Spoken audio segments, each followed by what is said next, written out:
রাজনীতিতে টাকার প্রভাব এবং গুরুত্ব চিরন্তন। টাকা ছাড়া রাজনীতি করা যায় না। সে রাজনীতি আগেকার দিনে সেই রাজা বাদশাদের আমল হোক কিংবা আধুনিক যুগের যে গণতান্ত্রিক বিশ্ব, সেই বিশ্বের একেবারে ক্ষমতার যেটিকে বলা হয় এই মুহূর্তে সবচেয়ে আকর্ষণীয় স্থান হোয়াইট হাউস কিংবা বাকিংহাম প্যালেস কিংবা এলিসি প্রাসাদ ফ্রান্স, এ সকল দেশেও টাকা ছাড়া রাজনীতি করা যায় না। তবে ওদের আর আমাদের মধ্যে পার্থক্যটা হলো ওদের দেশের রাজনীতির যে অর্থায়ন, এটি একেবারে স্বচ্ছ। এখানে আন্ডারওয়ার্ল্ড আন্ডারহ্যান্ড কোনো লেনদেন হয় না। ডোনাল্ড ট্রাম্প নির্বাচন করবেন, হিলারি ক্লিন্টন নির্বাচন করবেন, অথবা ওখানে যে কোনো একটা সিনেট পদে নির্বাচন হবে, বা যিনি কংগ্রেসম্যান রূপে নির্বাচন করবেন, তারা একটা নির্বাচনী ফান্ড তৈরি করেন। সেই ফান্ডে নিজে কত টাকা দেন সেটি আয়করে স্পষ্ট উল্লেখ থাকে, এবং ওখানে অন্যান্য যারা কর্মী সমর্থক কে কত টাকা অনুদান দেন সেটি স্পষ্টভাবে লেখা থাকে, এবং অডিটে এবং যাচাই বাছাইয়ে এটি সরকারি বেসরকারি সংবাদপত্র সকলের জন্য এ সকল হিসাব একেবারে উন্মুক্ত থাকে। যেমন বিল ক্লিন্টন ফাউন্ডেশনে ডক্টর মোহাম্মদ ইউনূস কত টাকা দিয়েছেন, অথবা হিলারি ক্লিন্টনের নির্বাচনে ডক্টর মোহাম্মদ ইউনূস কত টাকা দিয়েছেন, ওটি যে কোনো লোক ক্লিক করলে খুঁজে পাবেন। অথবা জামাতের যারা লোকজন রয়েছেন তারা যুদ্ধাপরাধীদের যে বিচার, এই প্রক্রিয়াটি যে ঠিকমতো হচ্ছে না এই ব্যাপারে মার্কিন লবিস্ট ফার্মকে কত টাকা দিয়েছেন, যে কোনো লোক এটা খুঁজে বের করতে পারবেন। 96 থেকে 2001 সাল পর্যন্ত বিএনপি ক্ষমতায় ছিল এবং তার বিরুদ্ধে আওয়ামী লীগ লবিস্ট নিয়োগ করেছিল। জনাব সজীব ওয়াজেদ জয় কত টাকা দিয়েছেন তাও আপনি খুঁজে বের করতে পারবেন। আবার এই সময়টিতে অর্থাৎ 2009 থেকে 2024 পর্যন্ত শেখ হাসিনার রেজিমের বিরুদ্ধে বিএনপি লবিস্ট ফার্ম বাবদ কত টাকা খরচ করেছে এটাও খুঁজে বের করা সম্ভব, এবং এই কারণেই তারা সভ্য। আন্ডারহ্যান্ড আন্ডারওয়ার্ল্ড বলতে ওখানে রাজনীতিতে কোনো জিনিস নেই। প্রচুর টাকা খরচ হচ্ছে, কিন্তু স্বচ্ছ, ওটা নিয়ে কথা নেই। কিন্তু আমাদের দেশে যে সমস্যা, কল্পনা করা যায় যে এরকম অনেক ইউনিয়ন পরিষদ নির্বাচন রয়েছে ঢাকার আশেপাশে, যেখানে 20 কোটি 30 কোটি 50 কোটি টাকা পর্যন্ত খরচ হয় ইউনিয়ন পরিষদ নির্বাচনে, এবং এই ইউনিয়ন পরিষদের নির্বাচন হয়ে তারা আবার শত শত কোটি টাকা এখান থেকে আয় করে, বিশেষ করে ইন্ডাস্ট্রিয়াল বেল্টগুলো। আবার এখানকার একজন চেয়ারম্যান পদে রাজনৈতিক দলের মনোনয়ন পাওয়ার জন্য অনেক ক্ষেত্রে 8 কোটি 10 কোটি টাকা পর্যন্ত বিভিন্ন রাজনৈতিক দলের নেতাদেরকে দেয়া হয়। একইভাবে অনেক বড় বড় এমপি পদ, সেই এমপি পদের জন্য ডাক হয়, নিলাম হয়। সেই নিলামগুলো ক্ষেত্র বিশেষে রেকর্ড হয়ে যায় কখনো কখনো। জাস্ট একটা উদাহরণ দিই, নোয়াখালীর খুব জনপ্রিয় একজন নেতা জনাব বরকতুল্লাহ ভুলু, তার নির্বাচনী এলাকাতে ইদানিং তাকে নিয়ে আলোচনা হচ্ছে, সমালোচনা হচ্ছে, সেটা ভিন্ন প্রসঙ্গ। আপনাদের হয়তো মনে আছে যে জনাব বরকতুল্লাহ ভুলুকে বাদ দিয়ে পার্টিস গ্রুপের চেয়ারম্যান জনাব হাশিম সাহেবকে নির্বাচনে মনোনয়ন দেওয়া হয়েছিল, এবং কত টাকার বিনিময়ে সেই নির্বাচন দেওয়া হয়েছিল সেটি নিয়ে অনেক কথাবার্তা রীতিমতো চাউর হয়েছিল ওই জমানাতে। এরকম জাতীয় পার্টিতে অনেক মহিলা এমপি, অনেক পুরুষ এমপি, যারা এরশাদের জমানার সেই বিশেষ করে 91 পর থেকে বিভিন্ন সময়টিতে তারা এই সংরক্ষিত মহিলা কোঠায় যারা এসেছেন, প্রায় সবার বিরুদ্ধে এরকম অর্থনৈতিক লেনদেনের অভিযোগ আছে। আওয়ামী লীগের এই যে 2009 থেকে এই পর্যন্ত অনেক অনেক অভিযোগ, কেউ দলীয় ফান্ডে টাকা দিয়েছেন, কেউ দলীয় প্রধানকে টাকা দিয়েছেন, কেউ শেখ পরিবারের সদস্যদের দিয়েছেন, কেউ হয়তো অন্য কোনো নেতাকে টাকা দিয়েছেন, তো এরকম অভিযোগ আকাশে বাতাসে ঘুরে বেড়ায় এবং এটার অনেক সত্যতার কারণে পুরো রাজনৈতিক অঙ্গনে দুর্গন্ধ।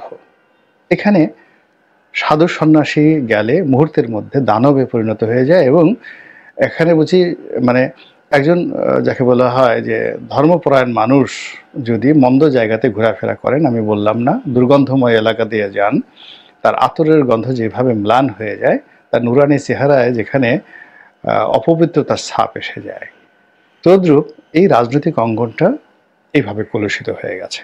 এই গেল একটা, মানে নিজেদের মধ্যে কমিটি গঠন, মনোনয়ন বাণিজ্য, নির্বাচন করা এবং সেই নির্বাচনের টাকা উসুল করার জন্য যে একটা চক্র, এই চক্রের একটা আবর্ত আমাদের দেশে অনেক আগের থেকে চলছে। দ্বিতীয় যে অংশটি সেটা হলো রাজনীতিতে যারা ক্ষমতায় আরোহণ করেন তারা তাদের পোষ্য, তাদের বগল দাবা করা কিছু মানুষ তৈরি করার জন্য, দালাল তৈরি করার জন্য, ফড়িয়া তৈরি করার জন্য, হাতিয়ার তৈরি করার জন্য, গৃহপালিত বিরোধী দল তৈরি করার জন্য সবসময় রাষ্ট্রের অর্থ, রাষ্ট্রীয় ফান্ডের অর্থ ব্যবহার করে দালাল, ফড়িয়া, বাজে মানুষ, বাজে পলিটিশিয়ান তৈরি করার জন্য যে প্রকল্প, এটি সেই পাকিস্তান জামানা থেকে ছিল। সেটা ডিবির মাধ্যমে হোক, এসবির মাধ্যমে হোক, ডিজিএফ এর মাধ্যমে হোক, এনএসআই এর মাধ্যমে হোক, এটা দীর্ঘদিনের একটা প্রক্রিয়া। তো এই সকল রাষ্ট্রীয় প্রতিষ্ঠান ব্যবহার করে যারা ক্ষমতাধর যারা লোকজন রয়েছেন তারা যে বেঈমান তৈরি করেন, যে মুনাফিক তৈরি করেন, এই বেঈমান মুনাফিকরা আবার পরবর্তীতে যখন ক্ষমতায় আসেন বা যে কোনো একটা সুযোগ পান, তারা প্রথম ক্ষতি করেন নিজের দলের লোকের, দ্বিতীয় ক্ষতি করেন ফ্রাঙ্কেনস্টাইনের সেই তাকে যারা সৃষ্টি করেছে, অর্থাৎ যে সমস্ত লোক যে উদ্দেশ্যে টাকা দিয়েছে, এই বেঈমান মুনাফিকগুলো সুযোগ পাওয়ার সঙ্গে সঙ্গে সেগুলোর উল্টো করে থাকেন। থার্ডলি হলো পুরো পরিবেশটাকে কলুষিত করে ফেলেন, অর্থাৎ দেশীয় জনগণের হক, মানে করেন যে একটা গরিব মানুষ, অসহায়, দুর্বল, সে পান খাচ্ছে, বিড়ি খাচ্ছে, জর্দা খাচ্ছে, সেই টাকা রাষ্ট্রকে দিচ্ছে। সে রাষ্ট্রের প্রধানমন্ত্রী হোক, কর্তা ব্যক্তি হোক, মন্ত্রী হোক, তারা আবার সেই টাকা এই 2 নম্বরই কাজে ব্যয় করছে। তো ব্যয় করে প্রেস ক্লাবের সামনে একটা মিছিল করাচ্ছে, অমুকের বিরুদ্ধে একটা মামলা করাচ্ছে, অমুক জায়গাতে একটা গায়েবী মামলা করছে, ওখানে একটা ভুয়া নির্বাচন করছে, অ্যাজ এ হোল পুরো যন্ত্রটাকে ব্যবহার করছে কবিরা গুনাহ। আরেকটি গ্রুপ যারা রীতিমতো দেশদ্রোহী, তারা হলো যে এই রাষ্ট্রকে কার্যত অন্য বিদেশি শক্তির কাছে বিক্রি করে দেওয়ার জন্য অথবা বিদেশি শক্তির প্রতিভূ হিসেবে কাজ করার জন্য অথবা অন্য রাষ্ট্রের শ্রেণীর শত্রু, যেমন ভারতের বন্ধু আওয়ামী লীগ। এখন আওয়ামী লীগের শ্রেণীর শত্রু যারা রয়েছেন তাদেরকে যদি ভারতের একটা শক্তি, মানে এন্টি শক্তি টাকা দেয়, পয়সা দেয়, দিয়ে সেই আওয়ামী লীগের বিরুদ্ধে, ভারতের বিরুদ্ধে এটা মানে যাকে বলা হয় এমন কিছু কর্মকাণ্ড তারা করে যারা নর্মাল নর্মসের মধ্যে পড়ে না। এই মানুষগুলো মানে আগে যে কয়েক ক্যাটাগরি দুর্নীতিবাজ বললাম, তাদের চাইতে অনেক অনেক নিম্নমানের এবং বিধ্বংসী, নির্মম এবং নৃশংস, যারা বিদেশি টাকা খেয়ে এই ধরনের অপকর্ম করেন। তো এদের মধ্যে তো যেটা বলছিলাম যে এই যে জিনিসগুলো এটা আজকে না, পুরোনো আমল থেকে চলে আসছে। 1954-এ সেই এখানে অশান্তি সৃষ্টি করার জন্য ভারত টাকা দিয়েছে। ভারত তখন খুবই দরিদ্র রাষ্ট্র, এখানে অশান্তি সৃষ্টি করার জন্য আমেরিকা টাকা দিয়েছে। রাশিয়া নিজেদের পেট বাঁচে না, কিন্তু তাদের রুশ দালাল তৈরি করার জন্য এখানে শত শত কোটি টাকা তারা খরচ করেছে। এই জন্য দেখেন পুরো সেই মানে 60-এর দশক থেকে আমরা রুশ ভারতের দালালেরা হুঁশিয়ার সাবধান, হুঁশিয়ার সাবধান, আমেরিকার দালালেরা হুঁশিয়ার সাবধান, আমরা এই কাজগুলো করেছি। দিল্লি না পিন্ডি, এইগুলো নিয়ে আমরা বিদ্রোহ বিপ্লব করেছি। এর কারণ হলো ওরা সবসময় এইভাবে আমাদের এই দেশের রাজনীতিকে, সাহিত্যকে, সভ্যতাকে, কৃষ্টিকে, কালচারকে, বিশ্বাসকে নষ্ট করে দেওয়ার জন্য যত রকম বিষ, সেই বিষ তারা এখানে পাঠিয়েছে টাকার বিনিময়ে। এবং সেটির কিছু নমুনা আমরা জনাব ডোনাল্ড ট্রাম্পের কথার মধ্যে আমরা টের পেলাম যে বাংলাদেশে 29 মিলিয়ন মার্কিন ডলার দেওয়া হয়েছে। আবার আরেকজনের কাছে শুনলাম যে আরও 21 মিলিয়ন ডলার এসেছে, মোট 50 মিলিয়ন ডলার বাংলাদেশের এই রাজনৈতিক অঙ্গনে বিভিন্ন এনজিওর মাধ্যমে দেওয়া হয়েছে। ভালো কথা। এখন সমস্যা হলো যে আমেরিকা যে টাকাটা দিয়েছে, ইংল্যান্ড কি দেয়নি? অবশ্যই দিয়েছে। তারপর আইএসআই কি দেয়নি? বা ভারতের রকি এখানে টাকা খরচ করেনি? অবশ্যই করেছে।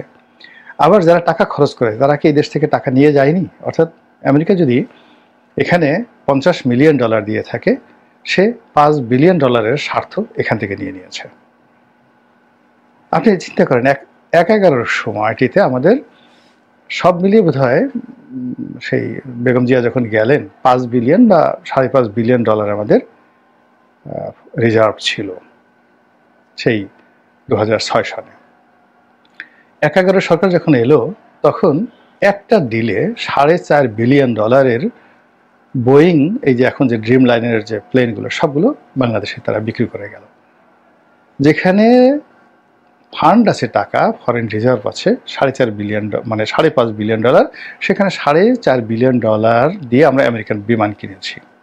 এই হলো আমেরিকার। যেখানে দেখেন তারা বলছে 300 বিলিয়ন ডলার তারা ইউক্রেন যুদ্ধে খরচ করেছে। এখন তারা বলছে ওই 300 বিলিয়ন ডলারের সমপরিমাণ নয়, 500 বিলিয়ন ডলারের সমপরিমাণ আমাদেরকে খনিজ দ্রব্য দিতে হবে, না হলে আমরা ইউক্রেনকে সমর্থন দেব না।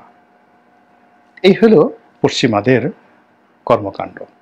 তো এখন এই যে বাংলাদেশে দেখেন রাজনৈতিক দল হচ্ছে, সেই দলের পদপদবি পাওয়ার জন্য মারামারি হচ্ছে, কাটাকাটি হচ্ছে, ছুটোছুটি হচ্ছে। অবসরপ্রাপ্ত সামরিক কর্মকর্তারা আজ রাজনৈতিক দল করে, কাল আবার করে না। এরপর অন্য যারা রাজনৈতিক দলগুলো রয়েছেন, বড় রাজনৈতিক দল যারা একসময় যাদের নেতাকর্মীরা ঠিকমতো জামা কাপড় পরতে পারতেন না, অনেকের ঘরে খাবার জুটত না, এখন গিয়ে দেখেন যে পাঁচতারা মানের হোটেলগুলোতে তারা দিদার্সে ক্যাসিনো খেলছে। যাদের মদ খাওয়ার অভ্যাস আছে তারা মদ খাচ্ছে, যাদের আরও একটু পেঁয়াজ খাওয়ার অভ্যাস আছে তারা এখন 5 স্টারে গিয়ে পেঁয়াজ না খেয়ে তারা ঘরে ফেরেন না।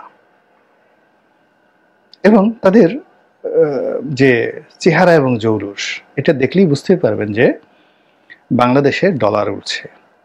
মানে ওই যে 50 যে মিলিয়ন ডলার, ওঠার অন্ততপক্ষে 5 গুণ ডলার এখন উঠতেছে।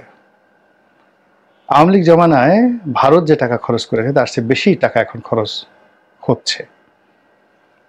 এবং এই যে খরচগুলো হচ্ছে এবং এগুলো ধরার জন্য, এগুলো ক্যাশ করার জন্য আপনি দেখবেন যে প্রতিযোগিতা, মারামারি, কাটাকাটি, হানাহানি যা কিছু হচ্ছে সব কিছুর মূলেই কিন্তু এই অর্থ। এই যে আমাদের দেশে যে লোকাল চাঁদাবাজি, চুরি ডাকাতিরা হাজানি, এগুলো সৃষ্টি করার জন্য, এই অশান্তি সৃষ্টি করার জন্য যে বিদেশ টাকা দিচ্ছে না, এটা আপনি বুকে হাত দিয়ে বলতে পারবেন না। অনেক কিছু হচ্ছে এখানে এই সমাজে। তো কাজেই আমরা যারা সাধারণ জনগণ ট্যাক্স দিচ্ছি, দেশের জন্য কাজ করছি, বিনিময়ে কিছুই চাচ্ছি না, তাদেরকে আগামী দিনের যে অশনির সংকেত সেটা হলো এই যে দেখুন ডোনাল্ড ট্রাম্প 50 মিলিয়ন ডলারের কথা বললেন, এটা যদি এখন 5 বিলিয়ন ডলারে চলে আসে, বা এখন এই সময়টিতে গত 7 মাসে যদি বিভিন্ন ডলার, পাউন্ড, রুপি, সেটা ভারতীয় রুপি হোক, পাকিস্তানি রুপি হোক, আফগান রুপি হোক, সেই টাকা যদি বাংলাদেশে আসে, এটার 100 গুণ তারা সুদে আসলে আমাদের উপর থেকে উঠিয়ে নেবে।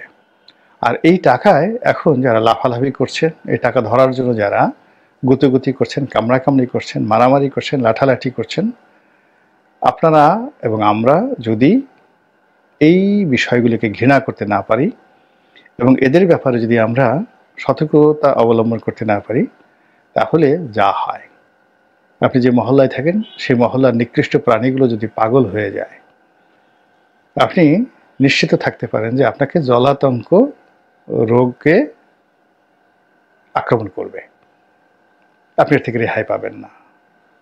যদি আগুন লাগে দেবালয় রক্ষা পায় না, জনপদে আগুন লাগলে দেবালয় রক্ষা পায় না। কাজেই সাধু সাবধান।